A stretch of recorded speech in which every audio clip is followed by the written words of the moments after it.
Hello everyone, welcome back to thrive with Manoj. இன்னைக்கு நம்ம stock market என்னன்னு பார்க்கலாம்.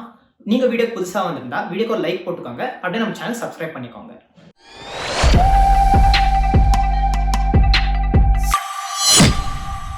ஃபர்ஸ்ட் டாபிக் ஸ்டாக் மார்க்கெட் என்னன்னு பார்க்கலாம். இப்போ ஸ்டாக் மார்க்கெட்னா இன்வெஸ்டர்ஸ் இருப்பாங்க இல்லையா, அவங்க என்ன பண்ணுவாங்க, ஸ்டாக் மார்க்கெட்ல போய் கம்பெனிஸ் எல்லாம் லிஸ்ட் ஆயிருக்கும், கம்பெனிஸ் எல்லாம் இருக்கும். அந்த கம்பெனியை அவங்களால வாங்கவும் முடியும், விற்கவும் முடியும். இப்போ ஃபார் எக்ஸாம்பிள், நம்ம இப்போ ஒரு ஃப்ரூட்ஸ் வாங்குறதுக்கு மார்க்கெட் போறோம்னு வச்சுக்கலாம். அங்க எல்லா விதவிதமான ஃப்ரூட்ஸும் இருக்கும். அதே மாதிரி தான் ஸ்டாக் மார்க்கெட்லயும் விதவிதமான கம்பெனிஸும் இருக்கும். அந்த கம்பெனிஸ் நம்ம பப்ளிக்லி ட்ரேட் கம்பெனிஸ் சொல்லுவோம். பப்ளிக்லி ட்ரேட் கம்பெனிஸ்னா இந்த கம்பெனிஸை பப்ளிக்கால வாங்க முடியும், விற்கவும் முடியும். இன்வெஸ்டர்ஸ் இந்த கம்பெனில போய் ஸ்டாக்ஸை வாங்குறதால அவங்க குட்டி போர்ஷன் ஆஃப் த கம்பெனிஸ் வந்துட்டு ஓனர் ஆகுறாங்க. இதுக்கு பேர் தான் ஸ்டாக் மார்க்கெட். நாம ஸ்டாக் மார்க்கெட் என்னன்னு பார்த்தாச்சு. இப்போ எல்லாரும் ஒரு ஸ்டாக்கை வாங்கணும்னா அந்த கம்பெனி வந்துட்டு பப்ளிக்லி ட்ரேட் கம்பெனி இருக்கணும் தான் அப்பயே பார்த்துருந்தோம் இல்லையா. ஸோ இப்போ அந்த கம்பெனி எப்படி பப்ளிக்லி ட்ரேட் கம்பெனியா ஆகும்னா, இப்போ ஒரு கம்பெனி பிரைவேட் கம்பெனியா இருக்குன்னு வச்சுக்கலாம். அந்த கம்பெனி பப்ளிக்கால வாங்கவும் முடியும், விற்கவும் முடியும். அப்ப என்ன ஆகணும், அது ஸ்டாக் மார்க்கெட்ல வந்து லிஸ்ட் ஆகணும். இதுக்கு என்ன பண்ணுவாங்கன்னா, ஷேர்ஸை வந்துட்டு இஷ்யூ பண்ணுவாங்க பப்ளிக்கு.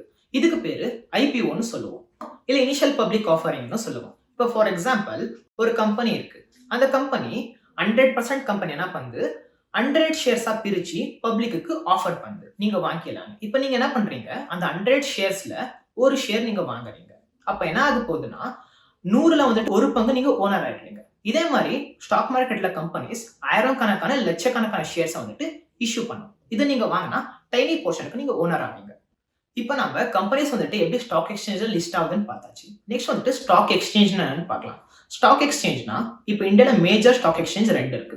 ஒன்னு என்எஸ்சி, இன்னொன்னு பிஎஸ்சி. இதை நம்ம நேஷனல் ஸ்டாக் எக்ஸ்சேஞ்ச் சொல்லுவோம், பாம்பே ஸ்டாக் எக்ஸ்சேஞ்ச் சொல்லுவோம்.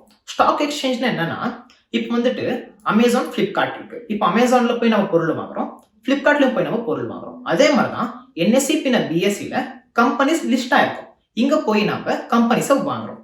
இப்ப தோராயமா பிஎஸ்சில வந்துட்டு 5000க்கு அதிகமான ஸ்டாக்ஸ் லிஸ்ட் ஆயிருக்கு. அதே மாதிரி என்எஸ்சில 2000க்கு அதிகமான ஸ்டாக்ஸ் வந்துட்டு லிஸ்ட் ஆயிருக்கு. இந்த பிளேஸ்ல தான் போய் நம்ம வந்துட்டு ஸ்டாக்ஸை வாங்குறோம். இதுக்கு பேர் தான் ஸ்டாக் எக்ஸ்சேஞ்ச்னு சொல்றோம். இப்போ நம்ம ஸ்டாக் மார்க்கெட் எப்படி ஒர்க் ஆகுதுன்னு பார்க்கலாம். மோஸ்ட்லி ஸ்டாக் மார்க்கெட் எப்படி ஒர்க் ஆகும்னா, சப்ளை அண்ட் டிமாண்ட் வச்சு தான் ஒர்க் ஆகும். இப்போ ஒரு கம்பெனிக்கு டிமாண்ட் அதிகமா இருக்கு, ஏன்னா அந்த கம்பெனி ஃபுல் நல்லா ப்ராஃபிட் வந்து பாசிட்டிவாவே இருக்குன்னா டிமாண்ட் அதிகமாகும். டிமாண்ட் அதிகமாக ஆக ஷேர் பிரைஸ் இன்க்ரீஸ் ஆகும். அதே மாதிரி இன்னொரு கம்பெனி நெகட்டிவா இருக்கு, ஷேர்ஸ் யாருமே வாங்கல. சப்ளை அதிகமா இருக்கு, ஆனா யாரும் வாங்க மாட்டாங்க. ஷேர்ஸ் அதிகமா இருக்கு மார்க்கெட்ல, ஆனா யாரும் வாங்க மாட்டாங்கன்னா, இல்ல விற்கிறாங்கன்னா அந்த ஷேர் வந்துட்டு டவுன் ஆகும். இதுதான் சப்ளை அண்ட் டிமாண்ட் பொறுத்து தான் ஸ்டாக் மார்க்கெட் ஒர்க் ஆகும். இப்போ நெக்ஸ்ட் வந்துட்டு கம்பெனியோட பிரைஸ் வந்துட்டு எப்படி அந்த பிரைஸ் இருக்குன்னு பார்க்கலாம். இப்போ ஒரு கம்பெனிங்க பார்ப்பீங்க, ஒன்னு 1000 ரூபாய் இருக்கும், ஒன்னு 1500 இருக்கும். எப்படி அந்த பிரைஸ் டிட்டர்மைன் ஆகுதுன்னு பார்க்கலாம். இப்போ கம்பெனிஸ்க்கு அந்த பிரைஸ் தீர்மானிக்க ரொம்ப ஃபேக்டர்ஸ் வந்துட்டு முக்கியமா இருக்கு. இதுல வந்துட்டு எக்கனாமிக் கண்டிஷன், இப்போ எக்கானமி ஓவரால் எக்கானமி எப்படி பண்ணுது, இல்ல அந்த கம்பெனி வந்துட்டு எப்படி பர்ஃபார்ம் பண்ணுது, அந்த இண்டஸ்ட்ரியோட ட்ரெண்ட் எப்படி இருக்கு. இப்போ இண்டஸ்ட்ரினா ஒரு வாட்டி ஐடி இண்டஸ்ட்ரி எப்படி பர்ஃபார்ம் பண்ணுது, பெயிண்ட் இண்டஸ்ட்ரி எப்படி பர்ஃபார்ம் பண்ணுது, இது பொறுத்து வந்துட்டு கம்பெனியோட பிரைஸ் டிட்டர்மைன் ஆகும். இப்போ இன்வெஸ்டரோட சென்டிமெண்ட் எப்படி இருக்கு, இப்போ இன்வெஸ்டர்ஸ் வந்துட்டு நெகட்டிவா ஃபீல் பண்றாங்களா இல்ல பாசிட்டிவா ஃபீல் பண்றாங்களா, அது பொறுத்து கம்பெனியோட ஷேர் வந்துட்டு ஃபிளக்சுவேட் ஆகும், மேல போகும், கீழே வரும். அதுக்கப்புறம் அந்த பிரைஸ் வந்து டிட்டர்மைன் ஆகும். சிம்பிளா சொல்லணும்னா, இப்போ வந்துட்டு அதிகமான பேர் வந்துட்டு ஒரு கம்பெனியை வாங்கணும்னு நினைச்சாங்கன்னா அந்த கம்பெனி மேல போகும்.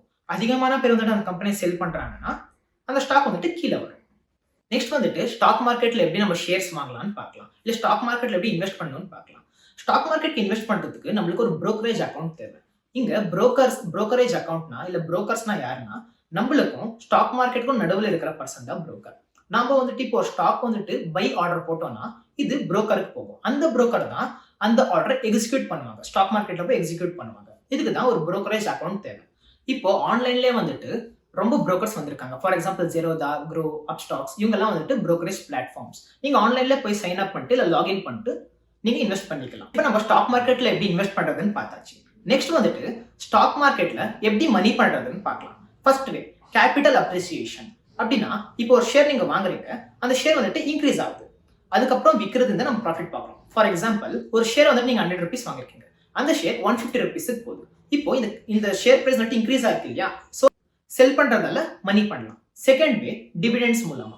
டிவிடெண்ட்ஸ்னா சில கம்பெனிஸ் ப்ராஃபிட் இருக்கும் இல்லையா, அந்த ப்ராஃபிட்ல சில போர்ஷன் வந்துட்டு இன்வெஸ்டர்ஸ்க்கு கொடுப்பாங்க. அது எப்படி கொடுப்பாங்க, டிவிடெண்ட் மூலமா கொடுப்பாங்க. இந்த மாதிரியும் நம்ம வந்துட்டு ஸ்டாக் மார்க்கெட்ல மணி பண்ணலாம். இதுதான் 2 ways. ஒன்னு வந்துட்டு கேபிட்டல் அப்ரிசியேஷன் பண்ணலாம், இன்னொன்னு வந்துட்டு டிவிடெண்ட்ஸ் மூலமா பண்ணலாம். இப்போ நம்ம ஸ்டாக் மார்க்கெட் என்னன்னு பார்த்தாச்சு. நெக்ஸ்ட் வந்துட்டு சில கீ டேர்ம்ஸ் இருக்கு ஸ்டாக் மார்க்கெட்ல. அதை என்னன்னு புரிஞ்சுக்கலாம். ஃபர்ஸ்ட் வந்துட்டு ஸ்டாக் பிரைஸ். ஸ்டாக் பிரைஸ்னா இப்போ கரண்டா அந்த கம்பெனி வந்துட்டு எந்த பிரைஸ்ல ட்ரேட் ஆயிட்டு இருக்கு, எந்த பிரைஸ் வந்துட்டு நம்ம வாங்க முடியும், அதுக்கு பேர் தான் ஸ்டாக் பிரைஸ். நெக்ஸ்ட் வந்துட்டு மார்க்கெட் கேபிட்டலைசேஷன். மார்க்கெட் கேபிட்டலைசேஷன்னா அந்த total value of the company, current outstanding shares இருக்கு இல்லையா, அந்த ஷேர்ஸ் வந்துட்டு மல்டிப்ளைடு பை அந்த ஸ்டாக் பிரைஸ் பண்ணா நம்மளுக்கு மார்க்கெட் கேப் கிடைக்கும். நெக்ஸ்ட் வந்துட்டு புல் மார்க்கெட் பின்ன பேர் மார்க்கெட் என்னன்னு பார்க்கலாம். புல் மார்க்கெட்னா இப்போ ஓவராலா ஸ்டாக் மார்க்கெட் மேல போயிட்டே இருந்துச்சுன்னா அது புல் மார்க்கெட்னு சொல்லுவோம். அதே ஓவரால் ஸ்டாக் மார்க்கெட் வந்துட்டு கீழே வந்துட்டே இருந்துச்சுன்னா அது வந்துட்டு நம்ம பேர் மார்க்கெட்னு சொல்லுவோம். இந்த வீடியோல ஸ்டாக் மார்க்கெட் என்னன்னு பேசிக்கா புரிஞ்சுட்டு இருப்பாங்கன்னு நான் நம்புறேன். இந்த வீடியோ உங்களுக்கு பிடிச்சிருந்துச்சுன்னா மறக்காம லைக் பண்ணுங்க, ஷேர் பண்ணுங்க, அப்படியே சப்ஸ்கிரைப் பண்ணிக்கோங்க. திருப்பி உங்களுக்கு எந்த டாபிக் இருந்துச்சுன்னா ஸ்டாக் மார்க்கெட் பத்தி இல்ல எந்த டாபிக் இருந்துச்சுன்னா கமெண்ட் செக்ஷன்ல கமெண்ட் பண்ணுங்க. நான் அடுத்த வந்துட்டு வீடியோ மேக் பண்றதுக்கு ட்ரை பண்றேன். நீங்க ஸ்டாக் மார்க்கெட்க்கு இன்வெஸ்ட் பண்றதுக்கு முன்னாடி நல்லா அனலைஸ் பண்ணுங்க. அனலைஸ் பண்ணிட்டு பிறகு இன்வெஸ்ட் பண்ணுங்க. இப்போ ஸ்டாக் மார்க்கெட்ல எவ்வளவு மணி பண்ண முடியுமோ அதே மாதிரி ரிஸ்க்கும் அதிகமா இருக்கு. இப்போ ஒரு ஸ்டாக் வந்துட்டு 100 200 போறதுக்கும் ஆகும், அதே மாதிரி அந்த ஸ்டாக் வந்துட்டு 100 0 வரதுக்கும் ஆகும். ஸோ ரிஸ்க்கை புரிஞ்சுக்கிட்டு இன்வெஸ்ட் பண்ணுங்க. Happy investing. தேங்க்யூ ஃபார் வாட்சிங்.